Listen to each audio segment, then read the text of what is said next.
Assalamualaikum warahmatullahi wabarakatuh. Video kali ini kita akan membahas terkait masalah tips-tips atau solusi untuk bisa bebas dari jeratan hutang pinjol atau pinjaman online atau hutang apapun lah, mau dari bank, kartu kredit dan lain sebagainya. Oke.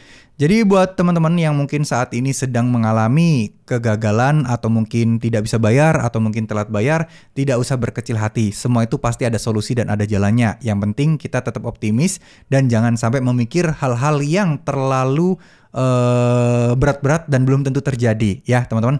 Di video kali ini saya ingin share pengalaman saya bagaimana cara saya melalui atau ibaratnya menyelesaikan masalah hutang-hutang pinjaman apapun itu ya. Perlu diketahui di tahun 2022, waktu itu saya di sekitar Januari atau Februari, lebih tepatnya itu saya masih ada utang puluhan juta. Bahkan kalau di total mungkin sekitar 60 juta kali ya. Dan alhamdulillah itu bisa lunas semuanya 2-3 bulan setelahnya. Nah, apa yang saya lakukan? Nah, ini penting banget karena memang ini orang meremehkannya, tapi ya nggak tahu kenapa ya ini yang membuat saya bisa melalui semua itu. Katakanlah waktu itu penghasilan saya dan sisa uang untuk setelah kebutuhan bulanan itu udah hampir mepet dan udah hampir nggak ada untuk bisa bayar hutang cicilan-cicilan pinjaman tersebut. Sehingga saya pun juga pusing nyari-nyari kerja sampingan, nyari-nyari sesuatu untuk penghasilan tambahan untuk bisa melunasi utang-utang pinjaman tersebut. Nah, apa yang saya lakukan ketika saat itu, ketika udah pusing dan puyeng banget, sepuyeng-puyengnya, bingung dan sehari-hari itu kayak berasa kayak deg-degan gitu, terus gelisah, terus takut nggak bisa bayar itu. Itu pasti kalian sudah paham dah. Kalian pasti mungkin juga sudah mengalaminya dan sudah merasakannya juga. Nah, ketika sudah melalui semua itu dan udah mentok, waktu itu saya nggak sengaja mungkin diberikan petunjuk untuk merubah pola hidup saya. Pola hidup saya katakanlah awalnya saya berusaha nyari uang itu malam-malam. Maksudnya malam-malam itu ya kerjain apa kayak tugas freelance, kerjaan sampingan yang lain itu nyari ngincernya yang malam yang bisa dikerjakan malam-malam.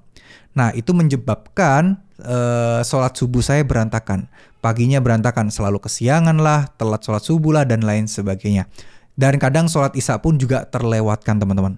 Tapi seiring berjalannya waktu, terus kemudian saya scroll nemulah di sosmed seorang ustadz, saya lupa nama beliau siapa, bilang kalau mau hidupmu berubah, kalau mau hidupmu diubah oleh Allah Subhanahu wa taala, coba sholat tahajud 40 hari berturut-turut setiap harinya selama 40 hari dan coba rasakan, buktikan kehidupanmu akan jauh-jauh lebih berubah.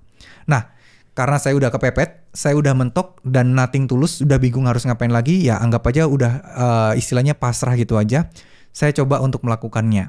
Saya coba bangun lebih awal, memang berat awalnya, alarm pun cukup pakai 2 alarm itu masih kadang kelewat juga. Tapi saya paksakan untuk konsisten, nothing tulus. Ya seminggu pertama itu berat banget, tapi lama-lama itu mulai nyaman, lama-lama itu mulai terbiasa dan mulai tenang gitu loh, mulai optimis. Oh pasti Allah bakal nolong saya, oh pasti saya bakal bisa bebas dari hutang-hutang ini. Dan ternyata benar, ada aja rezeki-rezeki datang, mulai dari tawaran kerjaan sampingan, mulai dari usaha-usaha online dan lain sebagainya. Itu benar-benar sangat-sangat di luar dugaan dan diberikan kayak kita itu ide, bikin kayak gini aja, salah satunya adalah channel YouTube ini ya. Jadi kepikiran bikin aja channel YouTube tentang solusi pinjaman online kayak gini, tentang pinjaman online karena sekarang lagi rame dan sebagainya. Itu ide-ide masuk ya. Awal-awal juga saya cari-cari referensi dan lain sebagainya ya. Cuman dari situ ternyata itu saya diberikan lumayan cukup rezeki. Ya nggak cuma YouTube ini aja, banyak hal-hal yang lain dari affiliate, Shopee dan lain sebagainya. Intinya waktu itu posisi masih bekerja di kantoran ya teman-teman ya. Jadi jam 3:30 udah siap-siap sholat tahajud, sholat subuh, mandi, syuting atau mungkin ngerjain kerjaan di luar tugas kantor gitu ya. Nah baru itu perlahan demi perlahan bisa saya lakukan. Dan apa saja yang saya lakukan selain untuk sholat tahajud, saya tambahkan amalan-amalan untuk penarik rezeki. Kan waktu itu katanya kalau baca Al-Waqiah tiap habis subuh akan dimudahkan rezekinya. Ya udah saya baca aja, saya percaya aja, saya yakin aja. Meskipun ya pemahaman agama saya masih cetek waktu itu. Yang penting ya namanya kita baca Al-Quran, baca ayat suci, pasti dapat pahala lah ya. Yang penting mengharapkan ridho Allah, mengharapkan kemudahan dan pertolongan Allah, baca aja. Terus kemudian kemudian sholawat. Sholawat itu udah pasti saya lakukan habis subuh itu 100 kali gitu ya teman-teman, habis maghrib juga 100 kali. Itu sesuatu yang saya lakukan terus menerus dan ya nggak bisa saya kasih tips, oh kerjaan ini loh, oh ngerjain kerjaan ini loh, enggak. Karena itu semua tiap orang rezekinya masing-masing dan beda-beda jalurnya. Ya, tinggal bagaimana kalian mendapatkan jalurnya itu yang paling pengen saya sampaikan kepada teman-teman, yaitu perbanyak ibadah, perbanyak sedekah, perbanyak zikir, perbanyak sholawat, itu yang paling nomor 1 teman-teman. Ya, jadi udah nggak usah aneh-aneh, nggak usah percaya hal ini katanya bisa bikin pinjol lunas, nggak usah. Fokus aja, kembali aja ke diri kalian, memperbaiki pola hidup kita, itu yang paling penting. Jadi mau ada ancaman A, B, C, udah mulai abaikan dulu. Semakin kalian perbanyak ibadahnya, semakin yakin kalian, semakin tenang kalian, semakin mudah untuk menemukan solusi bagi kalian. Ya, oke?